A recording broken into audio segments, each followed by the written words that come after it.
শোন কোন জায়গায়? এখানে এই জায়গায় এই জায়গায় শুয়ে থাকে, এই জায়গায় শুয়ে থাকে, এই জায়গায় চারিদিকে ফাঁকা। এই যে দেখেন ওনার ঘরের অবস্থা দেখেন, এইখান থেকে পুরা ফাঁকা, টিন পুরা ভেঙে পড়তেছে। কেমনে থাকে ওই যে ঘর, এই যে এইখানে দিক থেকেও ফাঁকা। এই যে এইখানে উনি ছাগল রাখে, এই যে ঘর।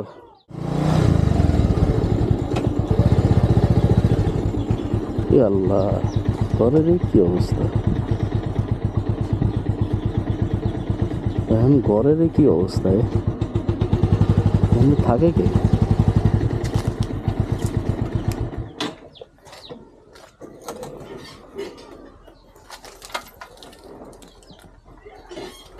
আসসালামু আলাইকুম। এটা কি আপনার ঘর?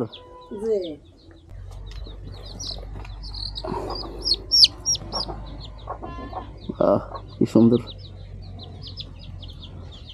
তো এই ঘরের এই অবস্থা, আপনি এই ঘরে আপনি থাকেন? থাকি আমি, থাকি বন্যা এটা এই জন্য করিয়ে লাগছে, বন্যার আইনে। তাহলে আপনি এইখানে থাকেন? যে এইখানে থাকি আমি, এইখানে থাকি। দেখেন দর্শক, আমি দেখাই যে ওনার ঘরের অবস্থা দেখেন। এই যে দেখেন ওনার ঘরের অবস্থা দেখেন, এইখান থেকে পুরা ফাঁকা, এইখান থেকে পুরা ফাঁকা, ঠিক আছে। কোনো রকমে টিন দিছে, তাও এই দেখেন টিন পুরা ভেঙে পড়তেছে। হ্যাঁ, তারপরে এই একটা ঘর উনি থাকেন। তো এইখানে দেখেন এই যে এখান থেকে পুরো ফাঁকা, এটা কেমনে থাকে ওই যে ঘর, এই যে এইখানে এদিক থেকেও ফাঁকা, ঠিক আছে। হ্যাঁ, এদিক থেকেও ফাঁকা। তো এই ঘরে আপনি থাকেন কিভাবে? এই ঘরে আল্লাহ রাখে, আল্লাহ রাখে, আল্লাহর বান্দা আল্লাহ রাখে। শোন কোন জায়গায়? এখানে এই জায়গায় এই জায়গায় শুয়ে থাকে, এই জায়গায় শুয়ে থাকে, এই জায়গায় চারিদিকে ফাঁকা, তালি তুলি দিয়ে রাখছে কোনো রকম, এইদিকে উপরতে ফাঁকা। তারপরে এই যে এইখানে কি আপনি ছাগল রাখেন নাকি? ও ছাগল আল্লাহর রাস্তা দিছে একজন ছাগল এইখানে। দেখেন এই যে এইখানে উনি ছাগল রাখে, এই যে ঘর, ঘরের ইন্ডোর এদিকে এই যে পুরা ফাঁকা। এই যে এই ছাগলও রাখে এই ঘরের ভিতরে। দেখেন ঘরের অবস্থা দেখেন, অবস্থা দেখেন ঘরের। এই যে দেখেন ঘরের অবস্থা, কি একটা কষ্টের জীবন আছে। আমার সাথে কথা বলি। আচ্ছা খালা, এখন আপনার এই অবস্থা কেন? স্বামী নেই, হালছি বইনি তোগা বুঝি হয় না, তোগা হালছি নিজের কোনো মানুষ করতে পারি না, বুঝছো নি। এই তো কোনো রকমই কেন আরে করে, যদি কোনো মৃত্যু আনতে পারে দুগা আনি খাবাই। এইখানে এইভাবে আর দিন যায়। এই যে বৃষ্টির কালে তো সব ভরে যাবো, বৃষ্টিতে ঝড়ে দূরেছে না। তো এই হাসপাতালও আসিলাম, স্পেশালি হাসপাতালও যাই আসিলাম বাবা। তো এখন থাকবেন কিভাবে? পুরো তো বৃষ্টিতে ভরে যাবে, তো পুরো বৃষ্টিতে তো সব ইয়ে হয়ে যাবে। দেখেন দর্শক, সব দিক থেকে ফাঁকা। ঝড় বৃষ্টি আসলে এখানে থাকবো কেমন, আমার মাথায় ধরতেছে না। হ্যাঁ, তো এই আর কি কষ্টের জীবন ওনার। তো স্বামীও নাই, ছেলে মেলেও নাই, তো আপনি চলেন কিভাবে? আপনি চলি কোনো রকম আনি, বউ তাকে ভাই থাইলা দুই আনি খাওয়া। ছেলে কি করে? ছেলে ওই কোনোদিন হাইলে কাজ করে না, ওই তো আন্ডা মুডে।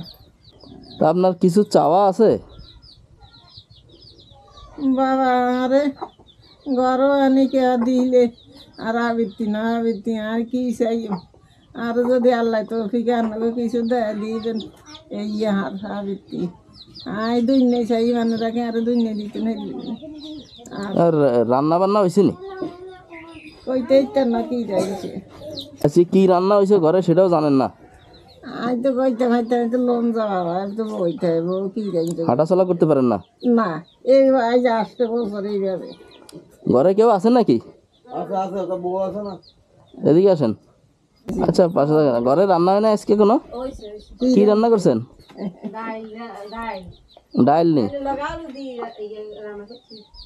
ডাইলের সাথে আলু দিয়ে রান্না করছেন কেন?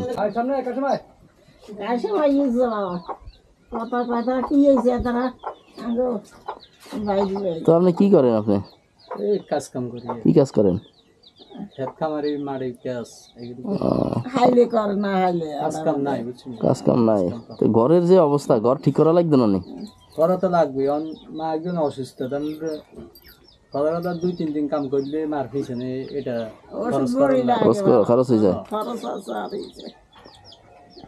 দেখেন দর্শক, ওনার যে ঘরের যে অবস্থা, এই এক ছেলে কাজ করে আয়না যা মোটামুটি পায় তাই ওনার ওষুধে চলে যায়। কেন ঘর দুয়ার করবো কেমনে? তো আসলে ওনাদেরকে কেউ সাহায্য করতে চাইলে সাহায্য নেবেন তো? কেন আল্লাহ আল্লাহ না পাইলে নিয়ে আল্লাহ দিলে আল্লাহ রহমত। যদি ওনাদেরকে কেউ সাহায্য করতে চান আমি দিয়ে যাব। আল্লাহ তো আপনারা বলেন যদি কেউ সাহায্য করতে চান, কোনো রকমের সাহায্য যদি করতে চান, কেউ যদি আল্লাহ আলহামদুলিল্লাহ যে কোনো রকমের সাহায্য সহযোগিতা যদি করতে চান, ঘরের যে অবস্থা, এটা ঘরেরও দরকার, ঠিক আছে, ওনার চিকিৎসা দরকার। তো যদি কেউ সাহায্য করতে চান, ওনার এই অসহায় জীবন, ওনার দেখেন চারিদিকে একদম ভাঙ্গা চূড়া, তো আপনারা করবেন। তো আজকে খাইবেন শুধু ডাইল দিয়া, তো ওনার জন্য একটা ভালো কিছু এনে দেন। এক বৃদ্ধ মানুষ একটা আল্লাহ কিছুটা মুরগি টুরগি এনে খাওয়ায়েন, ঠিক আছে? রাখেন, আন্নে বেড়ান আন্না খাইয়েন আরে খাওয়াবেন। দুপুর ভাত খাইয়ে হ্যাঁ আন্নে বেড়ান খাই যাই। আন্না খাইয়েন কিছে আমরা মুসলমান আচ্ছা ঠিক আছে, আমি ঠিক আছে, সমস্যা নাই, আল্লাহ ভরসা। তো আনেন মুরগি টুরগি আনেন, একদিন খামুনি, ঠিক আছে নাকি? ওনার একটু ভালো কিছু খাওয়ায়েন, চিকিৎসা করার দরকার হলে চিকিৎসার কিছু ওষুধপাতি কিনে দিয়েন। তো আচ্ছা ঠিক আছে। আল্লাহ তো যদি কেউ সাহায্য করতে চায় দর্শক, ওনাদেরকে একটু সাহায্য করবেন। ওনাদের যে অবস্থা ঘর দুয়ারের, তা মানে আসলে খুবই কষ্টদায়ক। আমি আসলে রাস্তার পাশ দিয়ে যাইতেছিলাম, দেখে আসলে খুবই অবাক লাগলো যে এই ঘরে মানুষ কেমনে থাকে। হ্যাঁ, এই ঘরে কিভাবে থাকে মানুষ? তারপর ওরা থাকতেছে, গরু ছাগল একসাথে থাকতেছে। ছাগলও রাখেন নাকি ভিতরে? ভিতরে ছাগলও রাখেন? ছাগল মানুষ সব একসাথে আছে, উনি তো চলতেই পারে না, খুবই কষ্টের জীবন। আচ্ছা ঠিক আছে। খানা খাই যান। না না না, আমি আর খাইতাম, এখন আমি খাইতাম না, পরে আসবো না, ঠিক আছে? ঠিক আছে, আপনার আমার দিকে একটু খেয়াল রাখেন আর কি, মাছ ছাড়া তো আসলে। হ্যাঁ ধরেন ভাই, আমরা দুইজনে খেয়াল, আর কেউ নেই আমাদের এলাকার মানুষ জান জিজ্ঞান। আমরা দুইজনে হরি দিয়েছি মা বাপ দিলে, আর এরা দুইজনে জিজ্ঞান এক গাবের কাম করলে যা কাম করি হে মার হিসে খরচ করার লাগে। আচ্ছা বুঝতে পারছি। মার ওষুধ আছে ধরেন সপ্তাহে 2-3 হাজার টাকার ওষুধ লাগে জিজ্ঞান, এলাকার মানুষ আছে, ওর ইসে আছে, আবার ফের এলাইছি স্টক, কথা বুঝছেন, নানান রকমের সমস্যা আছে। জি আচ্ছা ঠিক আছে, আল্লাহ ভরসা। আসি খান। আসসালামু আলাইকুম।